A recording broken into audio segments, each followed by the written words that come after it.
All right, folks. Right now we got the panels all set up here. The setup we did upstairs was really hard for us. The way the rack was already built, we have to tear it apart, come back here and try to reconfigure it. So this is what you see right now. Put the panels, 3 panels, is 300 watt each. So these panels are going parallel. Come in here. These are the parallel connectors. They can take 30 amps. Okay, 30 amps. So these panels are running at 9 amps each at a open circuit. So 999. So check that out. It's gonna be approximately 24. So they run at 9 at peak and 8 amps each continuously. So that will give you a 24.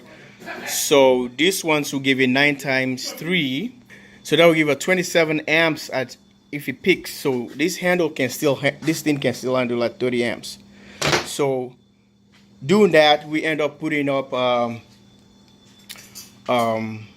6 gauge wire. So I have different kind of wires here. If you guys can see, 6 and 8 gauge, 600 volts. This is a THHN.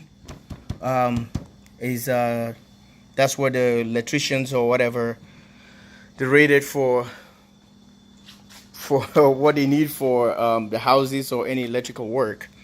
So I'm gonna utilize the 8 gauge here, THHN, so you guys can see right there. So this will give us up to approximately 40 amps it can handle. So we can throw 40 amps there. So the panels are all just, this is gonna be a huge panel now. Just like one panel at more amps, 28 amps continuous or 24 amps, 24 amps continuous, 28 on peak. So this is what we're gonna do because the grid-tied inverter limiter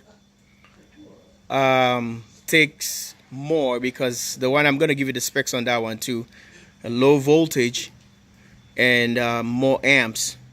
So if I would have got the higher voltage, and it's gonna be low amps, so that's why I got the low amps with low voltage with higher amps.